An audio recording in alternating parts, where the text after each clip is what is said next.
अस्सलाम वालेकुम। 9th class general mathematics 9 4.3 start की हुई है, बल्कि करने लगे हैं। देखें क्वेश्चंस में क्या क्या पूछा हुआ है और क्या क्या हमने दिया हुआ है, क्या क्या फाइंड करना है। फर्स्ट क्वेश्चन है, a man borrowed rupees this. आपको पहले लेक्चर्स में बताया था amount of borrowed length capital amount वो प्रिंसिपल को कहा जाता है। तो पी की वैल्यू आ गई 1460, ये मैंने लिख ली। From ABC bank at the 3rd of March on the 3rd of March at 12 whole number 1/2%। Percentage में क्या गिवन होता है? रेट। परसेंटेज एनअली, तो इसको चेंज नहीं किया, जस्ट 12 2s are 24 और 125, 25/2। परसेंटेज को ख़त्म करेंगे, नीचे 100 आएगा जो 2 से मल्टीप्लाई होगा, तो क्या होगा? 200। 25 को 200 पे डिवाइड किया, आंसर आया 0.125। ये हमारा रेट सॉल्व हो गया। अब आपकी बारी है टाइम फाइंड करने की। अब what should be pay on the 1st of July to the pay off the debit पूछा हुआ है इन्होंने। पे ऑफ द डेबिट वो मार्कअप यानी पूछा हुआ है आपसे, मार्कअप आपने बताना है। तो मार्कअप का भी फार्मूला अगर सिंपल प्रॉफिट का आ जाए तो अभी आप पी मल्टीप्लाई बाय ROT कर रहे थे, तो मार्कअप का भी यही है, बस आपने याद रखना है। इधर आपने मार्कअप लिख देना है तो PROT का लगा देना। मार्कअप पूछा जाए तो मार्कअप लिख देंगे, सिंपल प्रॉफिट पूछेंगे तो सिंपल प्रॉफिट फार्मूला वही रहेगा। आप टाइम की बात कर लेते हैं। From 3rd of March to 1st of July, March की 3 तारीख से लेकर जुलाई की 1 तारीख तक, तो दिन दे दिया 3rd मार्च, मार्च का तीसरा दिन। तो अब हम देख लेते हैं कि टोटल मार्च अप्रैल मई जून और जुलाई तक 1 जुलाई तक कितने दिन बनते हैं। तो मार्च का उन्होंने 3rd of July को उसने कर दी थी इन्वेस्टमेंट, तो 2 पहली और दूसरी तारीख निकल जाएगी। मार्च का मंथ 31 का होता है, तो अंदर की 2 माइनस करें तो कितना रह जाएगा आपके पास? 2 माइनस करके 29। ठीक है, अब ये देखो, ये जनवरी जो हड्डी पर आएंगे वो 31 के होंगे, और जो अंदर जाएंगे इसी तरह तो वो 30 के होंगे। ठीक है, और आप फरवरी आपको पता है 29 का ही होता है, 28 का होता है, सॉरी। जनवरी, फरवरी, मार्च हड्डी पर आया, मतलब ये 31 डेज़ का है। इसमें से 2 हमने माइनस करना है क्योंकि 3rd of March से इन्वेस्टमेंट शुरू हुई थी, तो आपने माइनस कर दिया, तो कितना रह गया आपके पास? 29।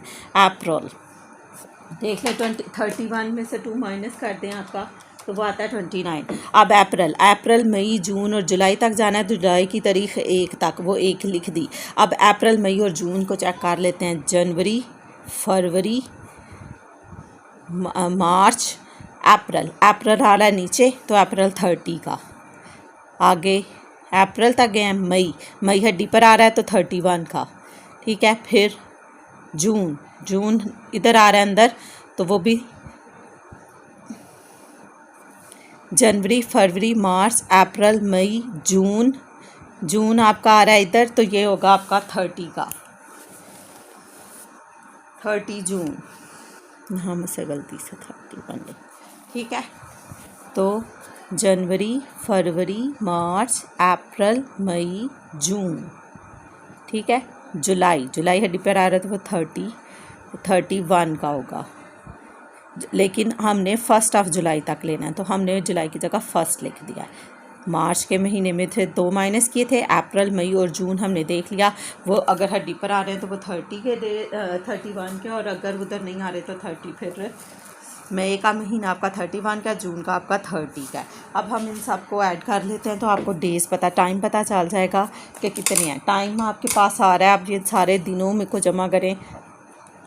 29 प्लस 30 प्लस 31 प्लस 30 प्लस 121। ठीक है, टाइम आ गया 121। अब बात आज कर लें हम रेट की। रेट था एनअली, तो टाइम आ गया आपका डेज़ में। तो एक साल में कितने में डेज़ होते हैं? 360। 1 ईयर में 360 डेज़ होते हैं, इसलिए से 360 पर डिवाइड किया, तो आंसर आया 0.3361। अगर आपका रेट जो सा पर डे में ही होता तो फिर मैं इसे चेंज नहीं करती, वो एनुअल में था इसलिए मैंने इसे भी एनुअली, टाइम को भी ईयर में चेंज कर लिया। अब आपके पास तमाम वैल्यूज़ आ गई हैं। पी की भी उन्होंने खुद दी हुई थी, आर आपने आगे मज़ीद फाइंड करके लिख लिया, और टी भी आपने फाइंड आउट कर लिया। Replace the values. पी की वैल्यू आपके पास क्या थी? 1460 रुपीज़ 1460 मल्टीप्लाई आर की वैल्यू थी 0.125, ये निकाला था, और टाइम आपके पास ये था 0.336 और 1, इन सब को मल्टीप्लाई कर देंगे हम। तो हम लिखेंगे 1460 मल्टीप्लाई बाय, आगे है 0.125, फिर मल्टीप्लाई बाय 0.125 मल्टीप्लाई बाय 0.336 और 1 इक्वल, तो वो आपके पास आ गया 61.33। मैं पॉइंट्स के बाद और ही लिख लेती हूँ 61.33, चाहे आप 4 वैल्यूज़ लिख लें। तो ये आपके पास आया मार्कअप, ठीक है। What should be he pay to the 1st of July to pay off the debit, pay off the debit है तो मार्कअप फाइंड करेंगे। मार्कअप आ गया 61.33। टोटल अमाउंट कैसे आएगी आपके पास, टोटल अमाउंट जो वो पे करेगा प्रिंसिपल अमाउंट में से आप ये माइनस कर देंगे, आपके पास आई मार्कअप कोई कहा गया, यहाँ मार्कअप ही लिख लें, MARK मार्कअप, ठीक है। P की वैल्यू थी 1460 प्लस ऐड कर रहे हैं हम, मार्कअप की वैल्यू थी 61.33, उन दोनों वैल्यूज़ का ऐड कर दें जितनी उसने इन्वेस्टमेंट की थी ही और जितना उसका प्रॉफिट हुआ था। 1460 प्लस 61.33, इतने पैसे उसने बैंक में लगाए थे, ठीक है, इन्वेस्टमेंट करके, तो पूरे पैसे अब उसको कितने मिल रही हैं रकम, 1521.33 जी, ये आ गया 1521.33। अगर इधर 20 हुआ तो इधर पॉइंट्स के बाद 4 वैल्यूज़ ले लें और फिर देख लें कि आपका एग्जैक्ट आंसर आ रहा है 333। ये हमने ऐड किया था ना 1460 मल्टीप्लाई बाय 0.125 और मल्टीप्लाई बाय हमने किया था 0.3361, तो इसको हमने ऐड करना था प्लस 1460 में, अगर सारी रकम लिख के करेंगे तो भी यही आ गया। ये पॉइंट्स में हमने वैल्यूज़ लिखी हुई है ना, इस वजह से आ रहा है इधर फ़र्क। आपका ये आंसर ठीक है, आप इतना भी लिख सकते हैं। अगर इधर बिलफर्ज 2 डिजिट लेके किया होगा या 4 या पूरी वैल्यूज़ लिख दी होगी तो फिर आपका एग्जैक्ट आंसर वही आ जाएगा जो पीछे दिया हुआ है। ये आपकी टोटल अमाउंट है, ठीक है। ये आपका आंसर हो गया। फर्स्ट क्वेश्चन था 4.3 का। आगे क्वेश्चन देखिए 4.3 का सेकंड क्वेश्चन है, a shopkeeper borrowed, amount of borrowed क्या थी 9th क्लास प्रिंसिपल, तो इसको क्या लिखूंगी 3540 प्रिंसिपल आ गया, फ्रॉम ABC बैंक, बैंक का नाम नहीं बताया उसे ABC कह दिया, एट 10 होल नंबर 3/4%, ये परसेंटेज में है तो आपके पास रेट दिया हुआ है तो मैंने लिख लिया 10 होल नंबर 3/4%, तो 10 4 बार 40, 40 में 3 जमा किए 43, 43/4% को ख़त्म करेंगे तो 4 मल्टीप्लाई होगा 100 से, तो क्या आ जाएगा 400। ये देखें ना 43/4 और साथ जब 100 आएगा तो 43/400 हो जाएगा। इसी तरह 43 को 400 पर मैंने डिवाइड कर दिया है, 43 डिवाइडेड बाय 400 तो आ गया 0.1075, ठीक है, यह आर आ गया आपके पास। And lent the whole amount at 11 whole number 1/2%, ये दूसरा रेट दे दिया 11 होल नंबर 1/2%, 11 2 बार 22 और 1 23, 23/2, तो 2 का ख़त्म परसेंटेज को ख़त्म करेंगे तो 100 आ जाएगा, 23/200 आ गया। अब आपने इसे 23 को 200 पर डिवाइड कर दें तो वो आपके पास आ गया 0.115, ये 2 रेट थे दोनों आ गए। अब व्हाट वुड बी गेन होता है profit from this after 3 years and 4 month, profit यानी प्रॉफिट को हमने मार्कअप का ही नाम दिया गया था। अब आपने पहले एक मार्कअप फिर दूसरा मार्कअप फाइंड करना है, फिर लिखना है gain from after 3 years and 4 month। Markup में से दोनों मार्कअप को माइनस कर देंगे तो वो वैल्यू जो उनसी आ जाएगी वो what should be he gain, तो वो उसने गेन की होगी वैल्यू अपनी, ठीक है। आप पहले सॉल्व करेंगे, टाइम लिखा हुआ है 3 years 4 month, 3 की जगह 3 फिर प्लस लगाया 4 है, 4 की जगह 4 मंथ को आप ईयर में चेंज कर रहे हैं क्योंकि आपके पास रेट पर एनम है, तो आप 1 साल में कितने महीने होते हैं 12, तो 4 को 12 पर डिवाइड कर दें, आपके पास आ जाएगा 4 डिवाइडेड बाई 12 तो आ जाएगा 0.3333, तो मैंने 4 दफ़ा 3 लिख लिया। तो मैं अब 3 प्लस 0.333 और 3 कर लूँगी, वो आ जाएगा 3.333, 4 दफ़ा आ जाएगा, ठीक है।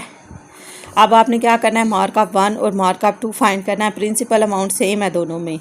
आपके पास प्रिंसिपल अमाउंट है 3540 मल्टीप्लाई बाय पहला रेट R1 0.1075। रेट टाइम भी दोनों में सेम ही है, 3.333 और फिर 3, इन सब को मल्टीप्लाई कर देंगे। दूसरे की भी वैल्यूज़ लिख लेते हैं, 3540 और इसमें R2 यूज़ हो जाएगा just 0.115 multiply by time same है 3.333 और 3। अब इन दोनों को मल्टीप्लाई करेंगे और फिर आपस में माइनस कर देंगे, देखेंगे जिसकी वैल्यू बड़ी है उसे पहले लिख लेंगे। ठीक है, पहले आएगा 3540 मल्टीप्लाई 0.1075 मल्टीप्लाई 3.333 और फिर 3 आगे आता है 1268.48। तो आप इसे 1268.48 तो आप इसे 9 भी लिख सकते हैं, क्योंकि 7 है, 7 के बाद रकम 8 लिखी हुई है, तो 5 या 5 से बड़ी हो तो रकम राउंड अप हो जाती है। 1268.49 रुपीज़ पहले मार्कअप की वैल्यू आ गई। अब दूसरी देखते हैं। दूसरी में आपके पास प्रिंसिपल अमाउंट सेम थी 3540, सिर्फ रेट डिफरेंट था, वो 0.115 था, मल्टीप्लाई बाय वो भी एक सा था टाइम, तो 3.333। तो आंसर आ गया आपका 1356.98 है, तो 99 लिख लें राउंड अप करके। आप 98 भी लिख सकते हैं, लेकिन इसके बाद आपका ये 6 है तो 6 की वजह से राउंड अप हो जाएगा, तो आप इससे 98 को 99 लिख सकते हैं। ये आपकी दोनों वैल्यूज़ आ गई। ये 12 है, ये 13 है, तो मार्कअप 2 में से मार्कअप 1 माइनस कर दें, तो मार्कअप 2 की वैल्यू है 1356.99 माइनस मार्कअप 1 की वैल्यू आपके पास ये देखें, पहले P थी, R की वैल्यू थी 0.115 और टाइम था 3.333। इन सब को मल्टीप्लाई किया तो आंसर आया 1356.99। Gain from after 3 years and 4 months, ये आपकी एंड से ही लाइन ले ली गई है क्वेश्चन में, जहाँ पर ये लाइन लिखी हुई है, ये लिखी हुई है gain from this after 3 years and 4 months, यही मैंने उठाकर इधर लिख दिया है। उसमें हमने ये मैंने खुद ही याद रखने के लिए बना दिया, ये कोई लिखा नहीं हुआ कि इसमें से करेंगे, आपने याद ही रखना है कि मार्कअप 2 में से मार्कअप 1 माइनस करेंगे तो वो उसने जितना प्रॉफिट लिया और गेन किया है तो वो आपको पता चल जाएगा। आगे आपके पास मार्कअप 1 की वैल्यू है 1268.49। अब हमने इन दोनों वैल्यूज़ को माइनस कर देना है 1356.99 माइनस 1268.49, दोनों को राउंड अप किया, हमारे पास आ गया 88.5 और कैलकुलेटर पीछे ज़ीरो शो नहीं होता तो आप 88 ही लिख दीजिए जी, 88 पॉइंट, क्योंकि हमने 5 लिख दें। यह आपके पास आंसर आ गया। ठीक है, इतने पैसे उसने गेन किए हैं।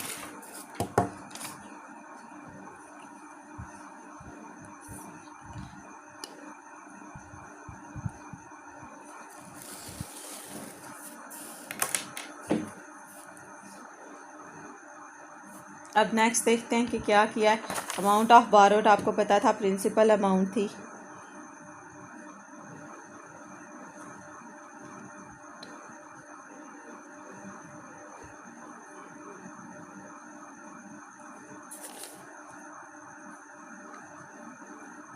अच्छा वो कह रहे थे ABC बैंक था, उसने अमाउंट ऑफ बारोड यानी अमाउंट ऑफ बारोड उधार लिया था 3540 फ्राम ABC बैंक से। तब शरह रेट कितनी थी, रेट था 10 whole number 3/4 and land the whole, और फिर अमाउंट और पूरी रकम उधार ली, फिर 11 होल नंबर 1/2 था। तब रेट आपके pass on the same day, उसी दिन पर, क्योंकि ये अपडेट होती रहती हैं ऊपर नीचे एक ही दिन में। What would be gained from this after 3 years and 4 month, तो इससे 3 साल और 4 मंथ बाद क्या मिलेगा, तो कितने का प्रॉफिट हुआ इसको 88.5। इसका नेक्स्ट क्वेश्चन देखें। क्वेश्चन नंबर है आपके पास 3, उसमें पूछ रहे हैं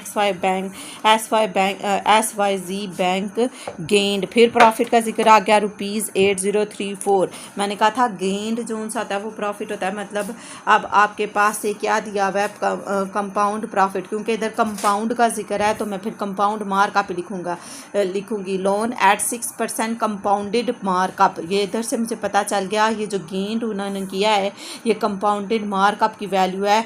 उन्होंने आगे क्या है इन 2 ईयर्स की बात हो रही है, तो उन्होंने कहा था 6% है तो वो रेट था R इज़ इक्वल टू 6%, 6% को ख़त्म करके 100 तो डिवाइड किया 0.06 आ गया। टाइम की वो कह रहे हैं 2 है और आ गया व्हाट अमाउंट इट लैंड। मैंने बताया था अमाउंट ऑफ बारोड लैंड और कैपिटल अमाउंट आपका प्रिंसिपल होता है, तो आपने क्या फाइंड करना है, इसका प्रिंसिपल फाइंड करना है। आपने सिंपल प्रॉफिट में भी प्रिंसिपल फाइंड किया था, अब आपने कंपाउंड प्रॉफिट के लिए प्रिंसिपल फाइंड करना है। आपको कंपाउंड प्रॉफिट की वैल्यू दे दी गई है, वो क्या लिखा हुआ है 8034 कंपाउंड प्रॉफिट की जगह लिखा, पी की वैल्यू आपके पास नहीं है उसे एज इट इज़ लिख दें, तो आगे ब्रैकेट लगा दें। 1 प्लस आर की वैल्यू आपके पास 0.06 है, टाइम आपके पास 2 है, माइनस लगाया 1 लिखा, ब्रैकेट क्लोज की। अब पहले ये मैं 2 ब्रैकेट लगा कर क्वेश्चन सॉल्व करूँगी, इस प्रोसेस को ध्यान से देखें और ये आपने इसी तरह करना और कैलकुलेटर से करना है। आपके पास क्या लिखी हुई है, पहले एक ब्रैकेट लगाई फिर दूसरी भी स्टार्ट करो। 1 प्लस 0.06 लिखा, ब्रैकेट क्लोज की, स्केयर का बटन, ये 1 प्लस 0.06 के ऊपर स्केयर है, फिर माइनस लगाया फिर 1 लगाया, ब्रैकेट क्लोज कर दी, फिर इक्वल प्रेस किया तो वो आया 0.1236। साथ पी की वैल्यू ऐसे ही आ जाएगी, पी ऐसे ही आ जाएगा 1236। पी तो आपके पास है नहीं तो पी इधर लिख लो 8034। अब ये पी के साथ मल्टीप्लाई हो रहा है तो इधर जाकर डिवाइड हो जाएगा, तो मैं लिखूंगी 0.1236 इज इक्वल टू पी अकेला हो गया, पी के साथ मल्टीप्लाई हो रही थी इधर जाकर डिवाइड होगी। अब मैं कैलकुलेटर पर लिखूंगी 8034, डिवाइड का बटन लगाऊंगी, फिर ब्रैकेट में लिख दे 0.1236, पॉइंट वाली वैल्यूज़ ब्रैकेट में लिख दिया करें, कई दफ़ा वो शुरू वाली अमाउंट कुछ ले लेता है वैल्यूज़ कुछ नहीं, तो 650000 यूनिट 10 100 1000 10,000 65,000 रुपीज़ प्रिंसिपल अमाउंट है इसकी। ठीक है, यही उन्होंने फाइंड करने को बोला था, ये आपकी आ गई। नहायत ईजी था, अगर आपको फार्मूला याद हो कि फार्मूला लगा कर ये क्वेश्चन सॉल्व हो जाएगा और इसका आंसर भी आपका आ गया। अब नेक्स्ट क्वेश्चन देखिए, नेक्स्ट क्वेश्चन में उन्होंने आपको क्या पूछा हुआ है, क्या दिया हुआ है। A company borrowed ₹66600 from ABC bank, amount of borrowed principal 6600 at 8% और 8%, 8/100 तो 0.08।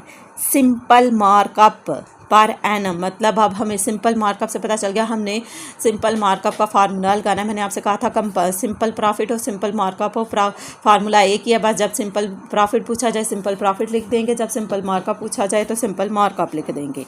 How much did the company own to the bank at the end of the 11 month।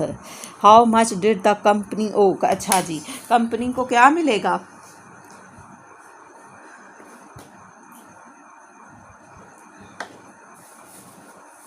हाँ जी, कंपनी के वो क्या वाजब ला दोगे, वो उस पर कितने पैसे वाजब हैं कि वो देगी उसको।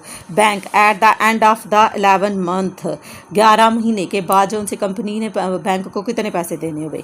ये अमाउंट ऑफ बारोड इतनी होगी, रेट भी हमने सॉल्व कर दिया था। अब मंथ क्या टाइम है तो, लेकिन ये देखो पर एनम लिखा हुआ है रेट के साथ। Simple profit markup per annum find करना है, तो पहले इसको भी 11 month को भी आप एनम में चेंज करें, ईयर में चेंज करेंगे 11/12, क्योंकि एक साल में 12 महीने होते हैं, तो 11 को 12 पे तकसीम कर दें 11 डिवाइडेड बाई 12, तो वो आपके पास वैल्यू आ रही है 0.916666। तो मैंने से राउंड अप करके एंड वाले 6 को 7 लिख लिया है। अब मार्कअप की वैल्यू सारी आपके पास है, इसमें रिप्लेस कर दो। पी की वैल्यू 6600 दी हुई थी, यानी यूनिट 10 100 1000 6600, रेट है था 0.08 और टाइम की था 0.9167। अब तमाम वैल्यूज़ पॉइंट में चाहे तो आप इसे ब्रैकेट लगा के लिख लें 6600, तो ब्रैकेट का मतलब मल्टीप्लिकेशन नहीं होता, अगर आप मल्टीप्लाई नहीं भी लगाते तो भी कुछ नहीं। 0.08 अगली ब्रैकेट स्टार्ट की तो 0.916 और 7 ब्रैकेट क्लोज, आंसर आ गया 484.01। जी इस 01 अब मैं लिखने लगी हूँ यहाँ पर रुपीज़ 484.01। ठीक है, ये आपके पास आ गया मार्कअप। अब वो कह रहे हैं amount company owed to the bank, यानी अमाउंट जो वाजिबुल अदा है कंपनी के ऊपर, रकम जो उसने बैंक को देनी है वो कितनी होगी। Markup plus principal, principal amount भी आपको पता है हम एंड पर देखते हैं, तो ये प्रिंसिपल अमाउंट लिखेंगे और साथ मार्कअप लिखेंगे 484। इतने की उसने इन्वेस्टमेंट की और इतना उसको मार्कअप हुआ, तो कितने पैसे हो गए 66 इतना उसका मार्कअप और इतनी उसकी इन्वेस्टमेंट 484.01। तो पैसे कितने हो गए 708.4.01। यस, तो आंसर आ गया आपके पास 708.4.01। ये हमारे पास आंसर आ गया इन रुपीज़ में। ये आपके पास इन रुपीज़ में आंसर आ गया। अब आंसर चेक भी कर लूँ, एक मिनट में। क्वेश्चन नंबर 4.3 का देखते हैं, ठीक है क्या गलत है। 4.4 इधर जी 4.3 है, सॉरी 4.3 का क्वेश्चन नंबर मैंने कौन सा किया 4 किया है, तो 7084 उन्होंने पॉइंट से पहले वाली वैल्यू लिखी हुई है। ठीक है भैया आपका आंसर। अब नेक्स्ट देखें हमारे पास क्वेश्चन क्या लिखा हुआ है। आपके पास ये जो बुक के ऊपर नोट लिखा था 4.3 का 2 से पहले, वो मैंने बोला था कि ये आपने याद कर लेना पिछली जब मैंने 4.2 बताई थी आपको करने के लिए। ये था 78 पेज के ऊपर। इससे आपको पता चलता है कि अमाउंट, कैपिटल बोरोड और लैंड का वर्ड यूज़ हो तो प्रिंसिपल है। परसेंटेज ऑफ प्रॉफिट चार्ज, जो परसेंटेज दी जाती है वो रेट है। The period of the loan और डिपॉजिट, जो लोन और डिपॉजिट का पीरियड है वो टाइम कहलाता है। When the profit is added to the principal, जब प्रॉफिट को प्रिंसिपल में ऐड कर दिया जाता है। The sum is called the amount, तो वो आपके पास अमाउंट कहलाती है। और मार्कअप क्या होता है वो कह रहे हैं the extra amount which pay to bank for using the borrowed money is called markup. जब बैंक कोई रकम इस्तेमाल कर लेता है तो फिर जब वापस करता है उसके ऊपर कुछ एक्स्ट्रा मनी भी देता है तो वो उसे मार्कअप कहते हैं। ठीक हो गया। और प्रॉफिट क्या था, the return which give by the bank to use in changing of using our funds is called profit और डिपॉजिट। पहले आप मार्कअप देख लें। मार्कअप था द एक्स्ट्रा अमाउंट। हम मार्कअप कर रहे थे तो मार्कअप क्या था, हमारे पास एक्स्ट्रा अमाउंट होती है जो हम लगाते हैं। ये the amount which pay to bank for using the borrowed money to is called markup. ठीक हो गया। वो कुछ रकम जो बैंक में लगाई जाती है और फिर हम इसको आगे सॉल्व कर लेते हैं। फिर XYZ bank charge, XYZ bank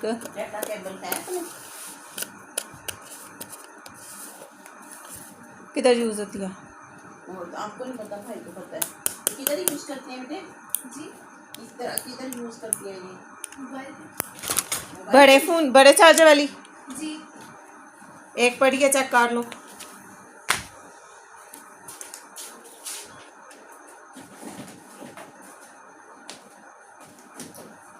ये वाली, ये यस क्या यस यही लगते, देखो ना बड़े चार्जर का देखो तो मैं खुद निकाल के देख रहा है इसके चार्जर में, वो फुल मिला के ठीक पता लगता चार्ज हो रही है। हाँ जी भाई, हम क्या कर रहे थे। क्वेश्चन है XY bank charge 2.25% per month. हाँ जी, ये परसेंटेज में वैल्यू है तो रेट है, रेट लिख दिया 2.25, परसेंटेज को ख़त्म करके 100 लिखा। अब देखें इसको हम डिवाइड कर रहे हैं, 2.25 डिवाइडेड बाय 100, तो आंसर है 0.0225। टाइम क्या आ गया आपका रुपीज़ दिस। हाँ आगे लिखा हुआ है तो अली, ओहो नज़र ही नहीं आ रहा है, अली बारो रुपीज़ दिस। अमाउंट ऑफ बारो क्या होता है, प्रिंसिपल। तो प्रिंसिपल आपके पास कितनी वैल्यू दी हुई है तो मैंने लिखी को नहीं। पी है आपके पास ₹6400। ठीक है। For period of 2 years 1 month, 2 साल और 1 महीने के लिए। ठीक है। Find the total markup he has to pay to the bank. अच्छा 9th क्लास, अब देखें आपके पास जो रेट है वो पर एनम नहीं पर मंथ लिखा हुआ है ना, पर मंथ लिखा हुआ है। अब ये बात गौर से देखनी है।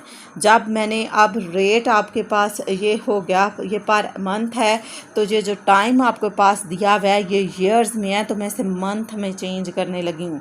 2 की जगह 2 ईयर्स, 1 साल में कितने महीने होते हैं 12, तो ये 12 लिखा है। अब मंथ में वैल्यू नहीं दी हुई जिसे मैं ईयर में ले रही हूँ। ईयर बड़ा होता है, बड़ी वैल्यू से छोटे में जाएंगे तो मल्टीप्लाई करेंगे, छोटी से बड़ी में जाएंगे तो डिवाइड करेंगे। तो अब हम ये बड़ा होता है ईयर और मंथ छोटा होता है, तो हम बड़े से छोटे की तरफ जा रहे हैं। तो हम 2 साल हो गए, 1 साल में कितने महीने 12 महीने होते हैं, और ये 1 का 1 आ गया, 12 2 बार 24 और 1 कितना आ गया आपके पास 25। ये क्यों करना पड़ा हमें, क्योंकि हमारे पास जो सा रेट है ये पर एनम में नहीं, इस बार पर मंथ दिया हुआ है, इसीलिए हमने टाइम को भी मंथ में चेंज कर लिया है। पहले पर एनम होता है और आपके पास टाइम मंथ में होता है तो आप इसे ईयर में लेकर आते हैं, लेकिन इस बार पर मंथ है तो हमने पूरा टाइम ही मंथ में कर लिया है। ठीक है, अब मार्कअप फाइंड करेंगे। Find the total markup, markup ही पूछा हुआ है, तो PROT, अमाउंट नहीं पूछा हुआ उन्होंने, मार्कअप पूछा हुआ है। तो मार्कअप का सिंपल मार्कअप का फार्मूला पी की वैल्यू है 6400, रेट 0.0225 मल्टीप्लाई बाय टाइम कितना है 25 मंथ। अब सबको हम मल्टीप्लाई करने लगे हैं, 6400 मल्टीप्लाई, मैं ब्रैकेट लगा रही हूँ 0.0225 ब्रैकेट क्लोज। चाहे मल्टीप्लाई लगाएं या ना लगाएं कोई फ़र्क नहीं पड़ता, ब्रैकेट का मतलब मल्टीप्लाई ही होता है। इक्वल प्रेस किया तो 3600 मेरे पास आंसर आ रहा है 3600। 3600 यस रुपीज़, हमारे पास यही आंसर है 3600, ये आपके पास आंसर आ गया। ठीक है, 3600। आपको मार्कअप ही पूछा था हमने, मार्कअप ही फाइंड कर लिया हुआ है। 4.3 का क्वेश्चन नंबर 5 सॉल्व किया है। 4.3 का क्वेश्चन नंबर 5 सॉल्व किया जी, हमारा आंसर बिल्कुल ठीक है। अब नेक्स्ट देखें, आपके पास क्वेश्चन दिया हुआ है और ये इंपॉर्टेंट भी है। Find out the compound markup on rupees this. अब कंपाउंड मार्कअप फाइंड करना है, जस्ट मार्कअप की कहानी कहा गया और मार्कअप कंपाउंड मार्कअप की जगह मैंने ये वाला फार्मूला यूज़ किया था, P = 1 + R⁻T-1। ठीक है, अब उन्होंने क्या है, find out the compound markup on rupees this, इस रुपीज़ पर कंपाउंड मार्कअप फाइंड करें। तो ये जो वैल्यू होगी ये आपके पास प्रिंसिपल अमाउंट है फॉर 1 ईयर, 1 साल के लिए, टाइम 1 हो गया, रेट कितना है एट द रेट ऑफ, इसे पढ़ते हैं एट द रेट ऑफ 14%, तो परसेंटेज को ख़त्म करके डिवाइड में 100, तो डिवाइड किया 0.14। अब तमाम वैल्यूज़ हमारे पास आ गई हैं जो गिवन डाटा में ही थी, अब हमने वहाँ से कलेक्ट करके अलहदा लिखी। अब हम फार्मूला लगाएंगे कंपाउंड मार्कअप का, P = 1 + R⁻T-1। जस्ट आपने क्वेश्चन देखना है, डाटा कलेक्ट करना और फार्मूला याद रखना है। तो P की वैल्यू क्या होगी 2 5 और कितने सिफर हैं 1 2 3 4 हैं, 1 2 3 और 4, ब्रैकेट लगाएंगे, फिर एक ब्रैकेट लगाएंगे, 1 + R की वैल्यू 0.14 लिखेंगे, टाइम आपके पास 1 ईयर है। ठीक है, माइनस फिर आगे 1। अब देखें इसे कैलकुलेटर पर कैसे सॉल्व करेंगे। तो मैं पहले लिखूंगी 2 5 1 2 3 और 4। ठीक हो गया, पहले पता नहीं मैंने कैसा कराया था, आई थिंक पहले मैंने ब्रैकेट सॉल्व की थी, दोनों मेथड से हो जाएगा। अब मैं अगली ब्रैकेट 2 दफ़ा ब्रैकेट लगाऊंगी, ये लगाई, 1 लिखा, प्लस लगाया, 0.14 लिखा, ब्रैकेट क्लोज की, पावर 1 या लिखो या ना लिखो, चाहे पावर 1 लें ऐसे चाहे ना लें, 1 हो तो लेने की ज़रूरत नहीं पड़ती, -1 लिखा, दोनों ब्रैकेट क्लोज की, आंसर ओहो एक ही ब्रैकेट क्लोज करनी थी, एक तो मैंने क्लोज कर दी थी, दोबारा लिखे 25440 थी, फिर 1 एक और ब्रैकेट जी 1 + 0.14 ब्रैकेट क्लोज -1 फिर से ब्रैकेट क्लोज, इक्वल प्लस क्या 3 5 35,000 यस रुपीज़ आपके पास वैल्यूज़ आ गई 35103। ठीक है, ये आपका आंसर आ गया। आपका कंपाउंड मार्क का पूछा हुआ था, वो हमने फाइंड कर लिया और ये हमारा ठीक है। ये क्वेश्चन बहुत इंपॉर्टेंट है। 4.3 में से अक्सर लॉन्ग क्वेश्चन ही देते हैं और ये नीचे वाले क्वेश्चन में से दे देते हैं 6, 7, 8। ये लास्ट में है ना 3 ही सवाल है। हाँ, 6वां, 7वां, 8वां और 9वां ये मोस्ट इंपॉर्टेंट क्वेश्चन है। ज़्यादातर क्वेश्चन लॉन्ग क्वेश्चन 4 मार्क्स का इन्हीं में से आ जाता है। अच्छा जी, find compound profit on rupees this for 4 years at. Compound profit find करना है, वो लिख के क्वेश्चन मार्क लगा दिया। ये वैल्यू आपके पास प्रिंसिपल अमाउंट की है। ये वैल्यू आपके पास प्रिंसिपल अमाउंट की है। आगे रेट है हमारा 6%, तो 6/100 लगाया, डिवाइड का साइन लगाया, लिखो 6 डिवाइडेड बाय 100 और 0.06 हो गया, 0.06 हो गया। और आगे टाइम है आपके पास 4 year का, टाइम है हमारे पास 4 year का। अब हम क्वेश्चन सॉल्व करने लगे हैं। पूछा क्या हुआ था हमारे पास, कंपाउंड मार्क का पूछा हुआ था, कंपाउंड प्रॉफिट पूछा हुआ था। अब कंपाउंड प्रॉफिट का फार्मूला लगा दिया हमने, A = P + 1 +। अच्छा, आप कहेंगे कि प्रॉफिट की जगह, ये मैंने खुद ही सिंपल करने के लिए ना और याद रखने के लिए, जब कंपाउंड प्रॉफिट बोला जो हमने पिछले एक्सरसाइज में वो कंपाउंड प्रॉफिट का फार्मूला यही लगाया था। वो जो फार्मूला इकट्ठा लिखते हैं 1 के साथ, वो हमने कंपाउंड मार्कअप का लगाया था। ठीक है, कंपाउंड प्रॉफिट का जिक्र हुआ तो मैंने कंपाउंड प्रॉफिट का फार्मूला ही लगाया है। ठीक हो गया, वो होता है P - A, यही था हमारे पास। तो इसमें P की वैल्यू क्या थी, 1 + R⁻T। A की जगह मैंने A लिख दिया, P की वैल्यू 600 थी और 1 + R की वैल्यू 0.06 थी और टाइम हमारे पास 4 year का था। A = दिस, चाहे सब इन तमाम को सबको एक ही बार सॉल्व कर लें। 600 अब मैं एक ही बार करने लगी हूँ, अब तो हमारी प्रैक्टिस हो गया। 1.06 और पावर 4, आप गलत ही ना कर दो। अच्छा, पहले ये लिख लो ना, ब्रैकेट लगाएं, 1 +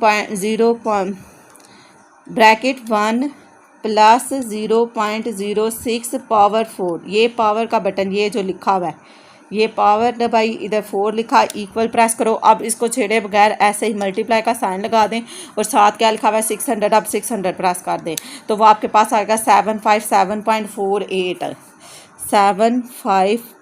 757.48 की जगह 9 कर लूँगी, राउंड अप करके ये आपके पास अमाउंट आ गई। अब कंपाउंड प्रॉफिट में हम क्या कर रहे थे, P की जगह, ये मैंने खुद याद रखने के लिए CP किया, वरना ये बुक में कोई नहीं मेंशन कि कहाँ आप CP लिख रहे हैं। ठीक है, ये मैंने खुद से याद रखने के लिए, द जगह काम थी तो याद रखने के लिए बच्चे सिंपल जल्दी याद कर लेते हैं बजाय पूरा डाटा देखने के। आगे P की वैल्यू आपके पास 600 थी, वो मैंने लगा दिया। और A क्या था आपके पास, अभी फाइंड आउट किया हमने, तो ये गलत कर दिया मैंने इधर से। P + कंपाउंड प्रॉफिट का फार्मूला देखें क्या आएगा। P की वैल्यू थी आपके पास 600 और A की अमाउंट हमारी ज़्यादा आ गया, उसे किस तरह से माइनस करेंगे, यकीनन इसमें कुछ A - P था, वो गलती से मुझे नज़र ही नहीं आया।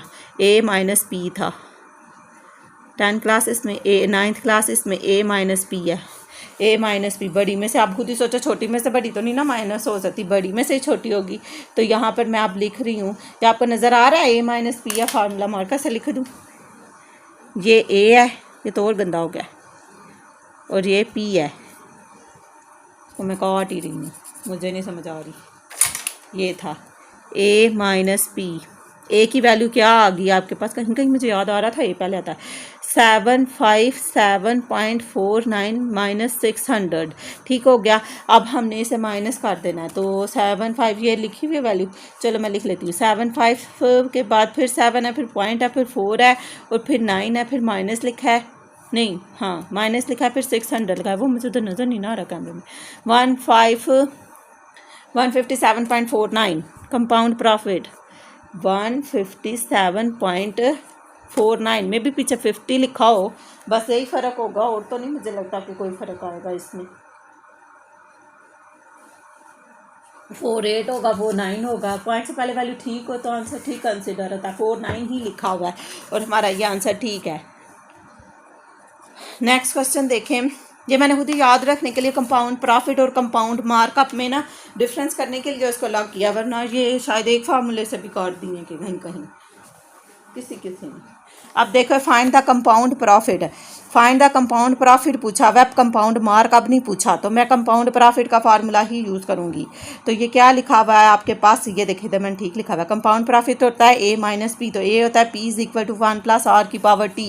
तो आप देखते हैं आपके पास ये जो शेयर है ये दी हुई है प्रॉफिट ऑफ रुपीज़ दिस, इतने पर फाइंड करें। ये 50,000 यूनिट 10 100 1000 10,000, तो P की वैल्यू आपके पास 50,000 है, रेट आपके पास 4% है, परसेंटेज को ख़त्म करें, डिवाइड में 100 लगाया, 100 लगा देंगे। अगर आपको स्पीड ज़्यादा तेज़ लग रही है तो आप इसे थोड़ी वीडियो को स्लो करके देख लें, क्योंकि हर एक में एक ही प्रोसेस हो जा रहा है, तो इस वजह से थोड़ा तेज़ भी है।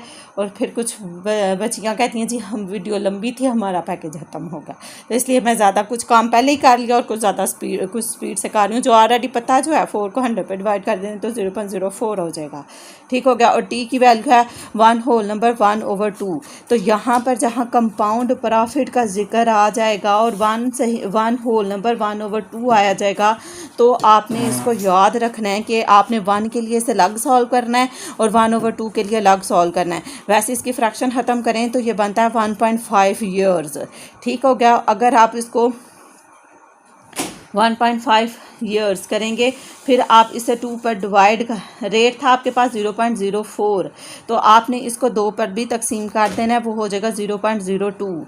क्यों, आप इसको आधे साल के लिए लैदा कर रहे हो और 1 साल के लिए लग कर रहे हैं। ये आपका 1 साल के लिए, और आप ये 1/2 हाफ को ही कहते हैं ना 0.5 को, 1 साल के लिए लैदा सॉल्व करना है और 1/2 के लिए अलग करना है। कि आपकी बुक के पीछे एक एग्जाम्पल है, उन्होंने बताया हुआ है कि इसको इस तरह से सॉल्व करना है, इसलिए मैंने इसे भी इसी तरह से किया। अगर इस तरह फ्रैक्शन में वैल्यू आ जाएगी तो फ्रैक्शन से पहले वाले को पहले और ये बाद वाली हमने बाद में फाइंड करनी है, ठीक हो गया।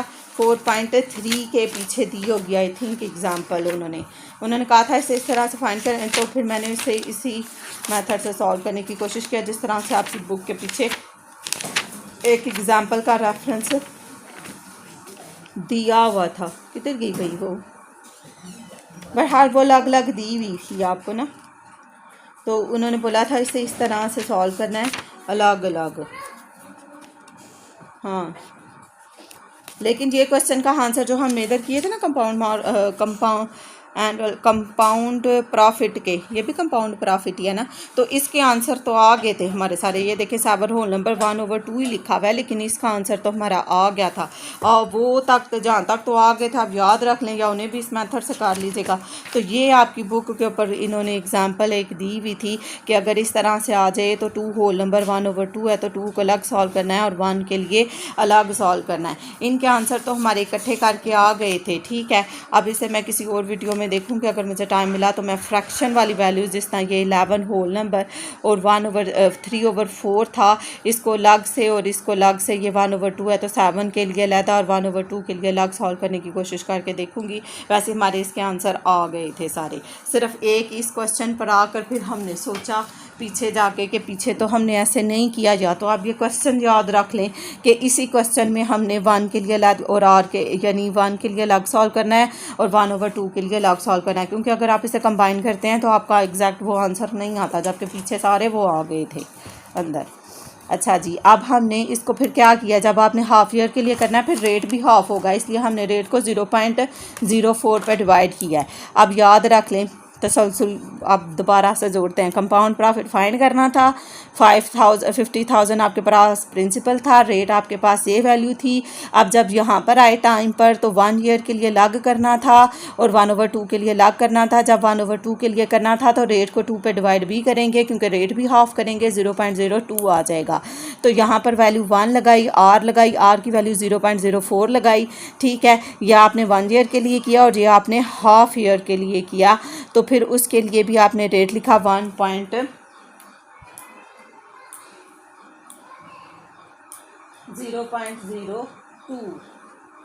ठीक है।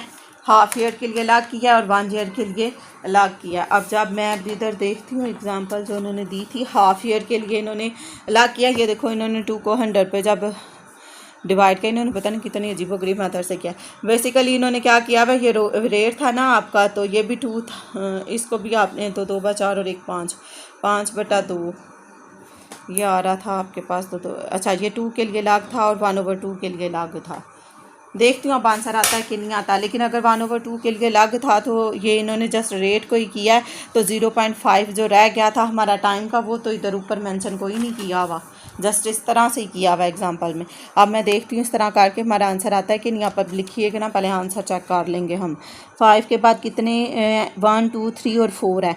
1 2 पहले अंदर वाली ब्रैकेट सॉल्व कर लेते हैं। अच्छा 1 + 0.04 ब्रैकेट क्लोज, फिर कोई साइन नहीं है, मतलब 1 पावर लिखो या ना लिखो कोई नहीं फ़र्क पड़ता। ब्रैकेट लगा दी, आगे लिखा मैंने 1 +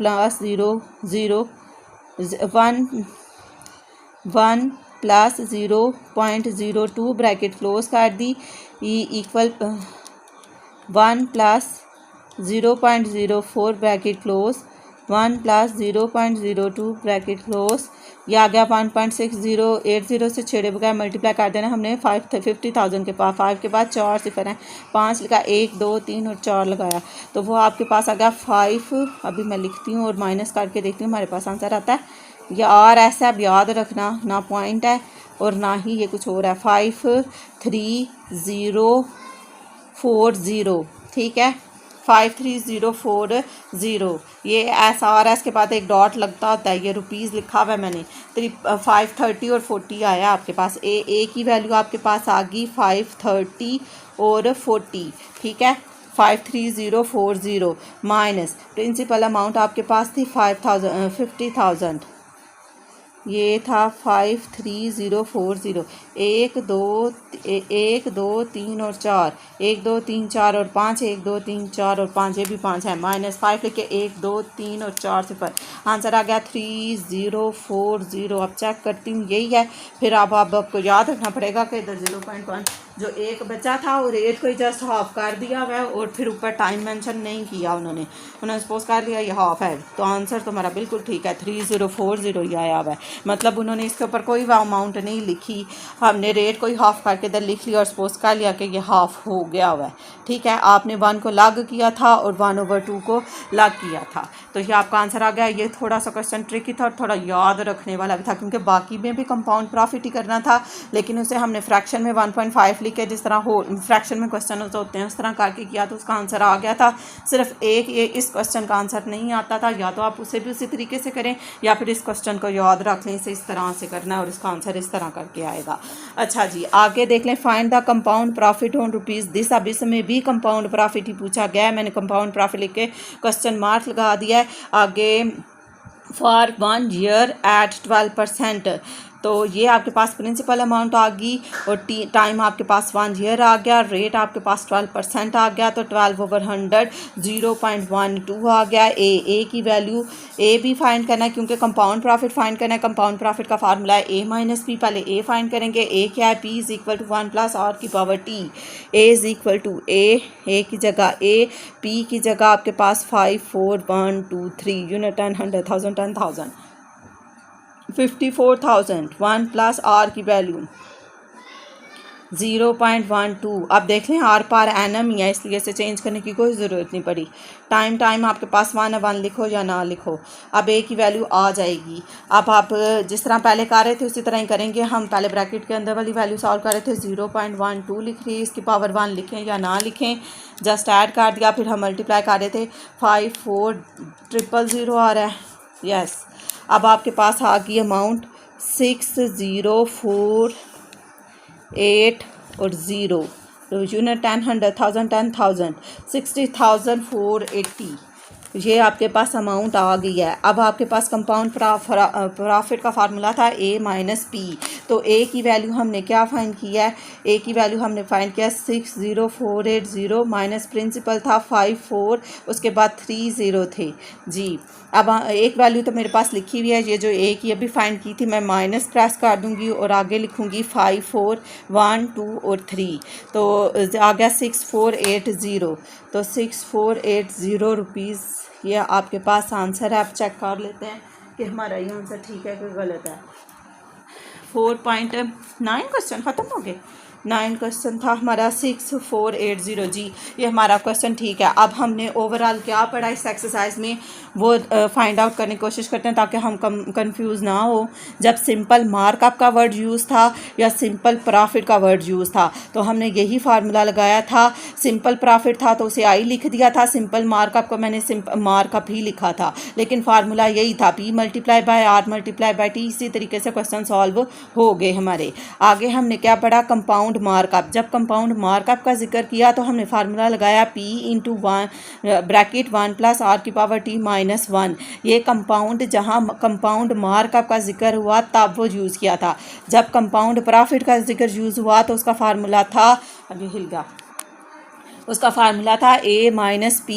तो जब कंपाउंड प्रॉफिट में A आएगा तो A इक्वल होगा P इंटू 1 प्लस R की पावर T। ये हमने 4.2 के 11 से लेकर 14 तक क्वेश्चन सॉल्व किए जिसमें हमने यही फार्मूला लगाया था। क्लियर, आई होप आपको समझ आ गई होगी इन क्वेश्चन की। जहाँ पर कंपाउंड मार्कअप या सिंपल प्रॉफिट हो तो P R और T, कंपाउंडेड मार्कअप का जिक्र हो तो P 1 प्लस R की पावर T माइनस 1। जहाँ कंपाउंड प्रॉफिट लिखा हो वहाँ A माइनस P और A is equal to P into 1 plus R की power T। Okay, 9th class इस एक्सरसाइज की बहुत अच्छी प्रैक्टिस करनी है। इसमें से लॉन्ग क्वेश्चन भी आता है और इसमें से शॉर्ट क्वेश्चन भी आता है। जस्ट 9 क्वेश्चन है इस एक्सरसाइज के। ज़्यादातर ये सवाल वो इनके क्वेश्चन एक्सरसाइज में से ही दे देते हैं। लास्ट क्वेश्चन बहुत इंपॉर्टेंट है 6 to 9, वो इन्हीं में से कोई क्वेश्चन 4 मार्क्स में दे रहे हैं काफ़ी सालों से, अब नेक्स्ट ईयर का पता नहीं। ओके, अल्लाह हाफिज़।